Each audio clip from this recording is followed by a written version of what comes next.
40 বছর কালিমার দাওয়াত দিয়া এরপরে আটলান্টিক মহাসাগরের তার ঘোড়ার লাগামটা নামায় দিয়া, ঘোড়াটা পানির মধ্যে নামায় দিয়া এরপরে আল্লাহর কাছে দোয়া করতেছে, আল্লাহুম্মা লাউ আন্নী আ'লামু আন্না ওয়ারাআহু আহাদা। আল্লাহ, আমি যদি জানতাম এই সাগরের ওই পারে একজন মানুষ হইল আছে। আল্লাহ, আমি আফ্রিকার মুসলমানদেরকে জিজ্ঞাসা করেছি যে এই সাগরের ওই পারে কোনো মানুষ আছে কিনা। তারা জবাব দিয়েছে না, এটা অথই সাগর আর পানি, ওই পারে কোনো মানুষ নাই।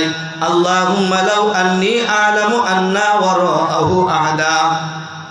আল্লাহ, আমি যদি জানতে পারতাম ওই পারে একজন মানুষ হইল আছে, আল্লাহ যেই কোনো পদ্ধতিতে এই সাগর পাড়ি দিয়ে আমি ওই এক ব্যক্তির কাছে কালিমার দাওয়াত নিয়ে পৌঁছায় যাইতাম। আর আওয়াজ দিয়া বলে, আরো আওয়াজে বলে। আটলান্টিক মহাসাগরের পূর্ব পাশে মাদিনাতুল আসিফিক নামক স্থানে হযরত উকবা বিন নাফি রাদিয়াল্লাহু তাআলা আনহুর কবর।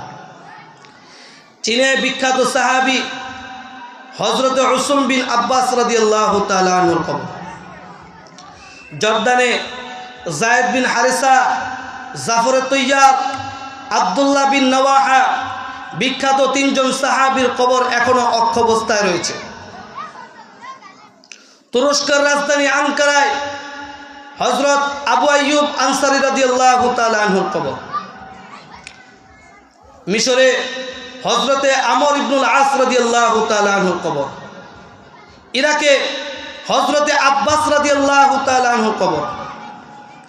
তায়েফের ময়দানে মক্কা থেকে 90 কিলোমিটার দূরে জমিন থেকে 6000 ফিট উপরে হযরতে আব্দুল্লাহ ইবনে আব্বাস রাদিয়াল্লাহু তাআলা আনহুর কবর।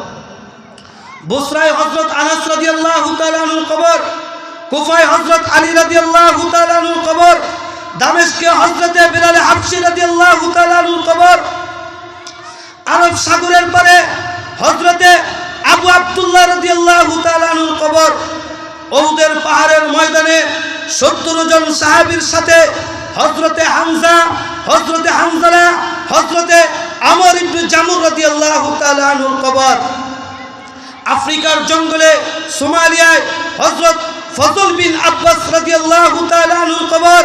পবিত্র রক্তের উপর ভর করে যে ইসলাম বাংলাদেশে আসছে, লক্ষ লক্ষ মুসলমানদের রক্তের উপর ভর করে যে ইসলাম সারা পৃথিবীতে প্রচারিত হয়েছে, খোদার কসম আল্লাহর জমিনের মধ্যে একজন মুসলমান যুবক চিন্তা থাকতো ফিলিস্তিনকে যেইভাবে ইসরায়েল যেইভাবে ফিলিস্তিনের মুসলমানদেরকে সারা দুনিয়ার থেকে নিশ্চিহ্ন করে দেওয়ার মিশন নিয়ে ফিলিস্তিনের মুসলমানদের উপরে যেইভাবে হামলা চালাচ্ছে, খোদার কসম করে বলছি আল্লাহর জমিনে একজন মুসলমান যুবক চিন্তা থাকতো ইসরায়েল কখনোই ফিলিস্তিন দখল করতে পারবে না, পারবে না, পারবে না। ঠিক কিনা করে বলেন, আর চিল্লায় বলেন ঠিক কিনা।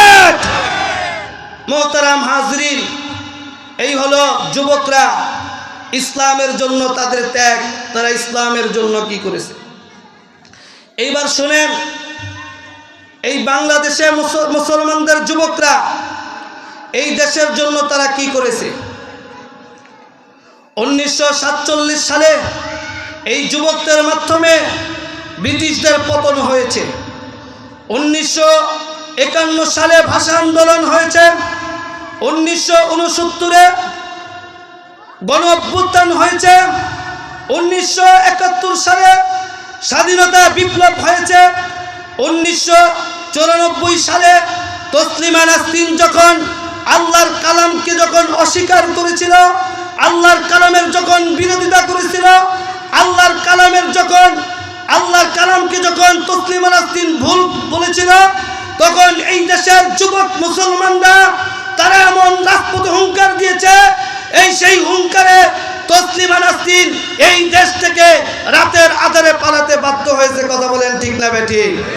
আজকে 2024 সালেও স্বৈরাচার হাসিনা এই দেশ থেকে পালাতে বাধ্য হয়েছে। কথা বলেন ঠিক না বেঠিক।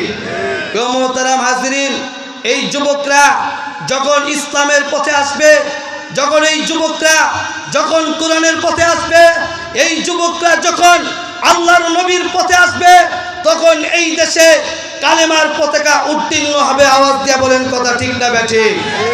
প্রিয় মহতারাম।